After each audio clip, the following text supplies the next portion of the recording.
વડોદરા વિશ્વામિત્રી નદીમાં વિનાશક પૂર આવ્યું, જેના જ કારણે વડોદરાવાસીઓના જાનમાલને નુકસાન પણ થયું. પરંતુ હવે આ તંત્ર સફાળું જાગ્યું હોય તેવું લાગી રહ્યું છે અને વિશ્વામિત્રી નદી ઉપર જે દબાણો તંત્રની દેનથી ઊભા કરવામાં આવ્યા હતા તે દબાણો હવે વર્ષો પછી તંત્રને દેખાયા અને તે હટાવવાની કવાયત પણ શરૂ કરવામાં આવશે.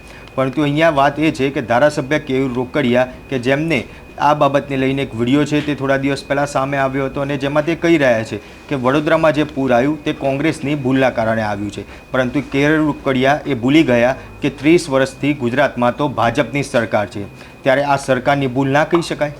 નમસ્કાર, હું મયુર મેવાડા, આપ જોઈ રહ્યા છો નિર્ભય ન્યૂઝ. વડોદરાના ધારાસભ્ય કેયુર રોકડિયા કે જે નકશો બતાવીને એવું કહી રહ્યા છે કે આ વિશ્વામિત્રી નદી પર 1976માં કોંગ્રેસની સરકારે બિલ્ડરોને બેફામ પરવાનગી આપી અને અહીંયા ગાડી બિલ્ડિંગો બનાવવામાં આવી અને આ ગેરકાયદેસર રીતે આખી બિલ્ડિંગો ઊભી કરવામાં આવી છે. પરંતુ જે વડોદરામાં પૂર આવ્યું તે પૂરમાં પણ ધારાસભ્ય કેયુર રોકડિયાનું કહેવું છે કે આ કોંગ્રેસની દેન છે કે જેના કારણે આ પૂર આવ્યું હતું. પરંતુ કેયુર રોકડિયા કે જે વડોદરાની જનતાને મૂર્ખ સમજે છે એવું જ લાગી રહ્યું છે. એટલા માટે કે છેલ્લા 30 વર્ષથી ગુજરાતમાં કોંગ્રેસની સરકાર જોવા પણ નથી મળી. 30 વર્ષથી અહીંયા ભાજપની સરકાર છે કે જે રાજ કરી રહી છે, ત્યારે તેમને એવું કહી રહ્યા છે કે કોંગ્રેસની ભૂલના કારણે પૂર આવ્યું છે. તો તમે 30 વર્ષથી સત્તામાં છો તો કેમ તમે તમારી સરકારે કશું ના કર્યું? કેયુરભાઈ, તમને ખબર જ હતી કે 1976થી આ બાંધકામની પરવાનગી આપવામાં આવી છે, તેમ છતાં પણ તમે હજી સુધી કંઈ બોલ્યા ન હતા. તમે તો વડોદરામાં મેયર પણ રહી ચૂકેલા છો, ત્યારે પણ તમે કોઈ કાર્યવાહી ના કરી. અને કેયુરભાઈ હવે સત્તાના નશામાં એ ભૂલી ગયા છે કે તે શું બોલી રહ્યા છે અને જનતાને મૂર્ખ બનાવવાની વાત કરતા હોય એવું જ લાગી રહ્યું છે. અને એટલા માટે જ કેયુર રોકડિયા એવું કહી રહ્યા છે કે 1976માં આ જગ્યા ઉપર જે કોંગ્રેસની સરકારે જે બિલ્ડરોને બેફામ પરવાનગી આપી અને તેના જ કારણે આજે વિશ્વામિત્રી નદીમાં પૂર આવ્યું. આના પહેલાં પણ વિશ્વામિત્રી નદીમાં પૂર આવેલું હતું, ત્યારે ભાજપની સરકાર હતી, ત્યારે કેમ ના ખબર પડી કે અહીંયા આગળ આ ગેરકાયદેસર દબાણો છે? ત્યારે આ જ બાબતને લઈને કેયુર રોકડિયા શું બોલી રહ્યા છે તે એકવાર સાંભળીએ. આપવાનું કામ એ કોંગ્રેસની ગવર્મેન્ટે ભૂખી કાંસ દૂર કરીને ફાઇનલ પ્લોટ આપ્યા, એના કારણે આ પૂરની પરિસ્થિતિનો સામનો એ વિસ્તારમાં કરવો પડ્યો છે. આ કોંગ્રેસનું પાપ છે જેના કારણે લોકો ડૂબાનમાં ગયા છે.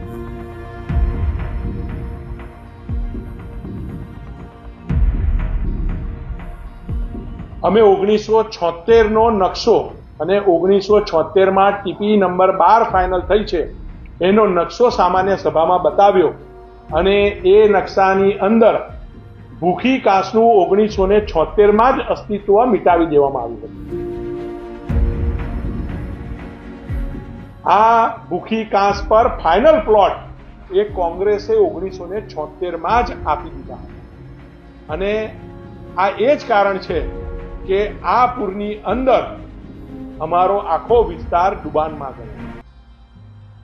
આ વખતે જ્યારે વડોદરાની અંદર પૂર આવ્યું, લોકોનો આક્રોશ છે તે ભાજપના કોર્પોરેટર અને નેતાઓ સામે જોવા મળ્યો, ત્યારે ક્યાંક આ તંત્ર છે જે જાગ્યું અને ત્યાં ગાડી એટલે કે કહી શકાય કે જે વિશ્વામિત્રી નદી છે તેની ઉપર ગેરકાયદેસર દબાણો છે તેવી વાત કરવામાં આવી અને હવે તે દબાણો હટાવવા માટે નોટિસ પણ આપવામાં આવી. પરંતુ અહીંયા સૌથી મોટો સવાલ એ જ ઊભો થાય છે કે આટલા સમયથી, આટલા વર્ષોથી આ જગ્યા ઉપર ગેરકાયદેસર દબાણો કરી બિલ્ડિંગો ઊભી કરી દેવામાં આવી.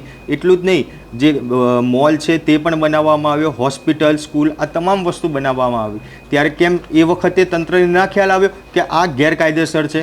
અને હવે એવું કહેવામાં આવે છે કે આ કોંગ્રેસની ભૂલ છે અને તેના કારણે પૂર આવ્યું. કોંગ્રેસના સમયમાં આ જે પરવાનગી છે તે તમામ આપવામાં આવી હતી. 30 વર્ષથી તમારી સરકાર હતી, કેમ તમે એ વખતે ના જોયું?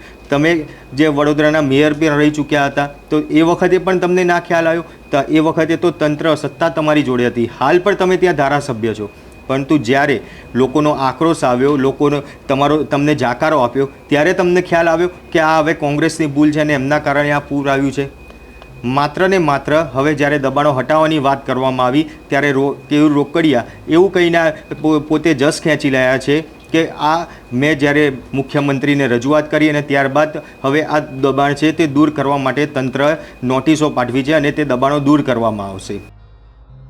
વડોદરા શહેરમાંથી જ્યાંથી એન્ટર થાય છે અને વડોદરા શહેરમાં જ્યાંથી બહાર નીકળે છે, આ સિટી વિસ્તારની અંદર વિશ્વામિત્રીનો સર્વે કરવામાં આવ્યો હતો. આ સર્વેના અંતે વિશ્વામિત્રીની અંદર જે 9 થી 10 ઇલીગલ બાંધકામ હતા અને જે દબાણ હતા, આ તમામ દબાણોને પછી એ કોઈક મોલનું દબાણ હોય, એ પછી કોઈ શાળાનું દબાણ હોય, કોઈ હોસ્પિટલનું દબાણ હોય, કોઈ પાર્ટી પ્લોટનું દબાણ હોય, કોઈ મકાનોના દબાણ હોય, આ તમામ દબાણો દૂર કરવા માટે આજે વડોદરા મહાનગરપાલિકાએ નોટિસ ઇસ્યુ કરી છે. અમારા દ્વારા જ્યારે માનનીય મુખ્યમંત્રીશ્રીને રજૂઆત કરવામાં આવી, ત્યારબાદ માનનીય મુખ્યમંત્રીશ્રીએ માનનીય ગૃહમંત્રી હર્ષભાઈ સંઘવીએ આની મંજૂરી આપતા તમામ દબાણકારોને 3 દિવસનો સમય આપવામાં આવ્યો છે. પોતાની જાતે 3 દિવસમાં દબાણ દૂર કરે, અને જો દબાણ દૂર નહીં કરે તો તંત્ર દ્વારા આ તમામ દબાણો તોડી પાડવામાં આવશે. હવે જ્યારે વિશ્વામિત્રી નદી ઉપર દબાણો દૂર કરવા માટે વર્ષો પછી જ્યારે તંત્ર જાગ્યું છે, ત્યારે 10 એકમોને નોટિસ આપી દેવામાં આવી છે અને કહેવામાં આવ્યું છે કે 3 દિવસની અંદર તેમનો જવાબ આપવામાં આવે, અને જો જવાબ નહીં આપે કે આ દબાણો તેમની જાતે દૂર નહીં કરે તો તંત્ર તેમની કાર્યવાહી કરશે અને આ દબાણો દૂર કરવાનું કામ કરશે.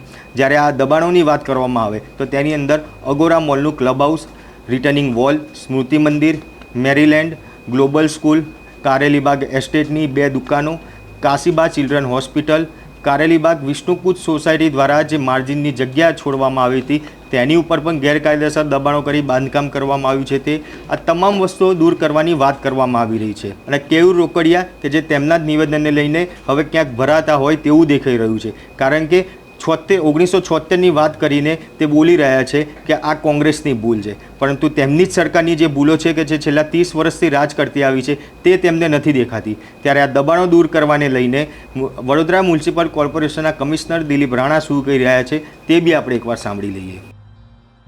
વિશ્વામિત્રી નદીનું અમે જે એની આસપાસ જે ઇમારતો છે એમનું સર્વે કરાયું. અમે આખું ડ્રોન સર્વે કરાયું, જોડે જોડે રેકોર્ડ બેસ્ડ અને સ્થળ મુલાકાત પણ અમે કરાવી. અને એમાં અમુક બિલ્ડિંગમાં માર્જિન ભંગ જોવા મળે. કોઈનું કિચન માર્જિનમાં આવે છે, કોઈનું કમ્પાઉન્ડ વોલ છે, કોઈના ક્લબ હાઉસીસ છે, એ બધા જે માર્જિનમાં અથવા જે દબાણમાં આવે છે એ બધાને અમે નોટિસ આપી છે. 3 દિવસનો અમે જવાબ રજૂ કરવાની તક આપી છે અને એના પછી એમના જવાબના આધારે આગળની કાર્યવાહી કરાશે. મુખ્યત્વે કયા મોટા મોલ છે કે સંસ્થા છે જેને નોટિસ પાઠવી છે?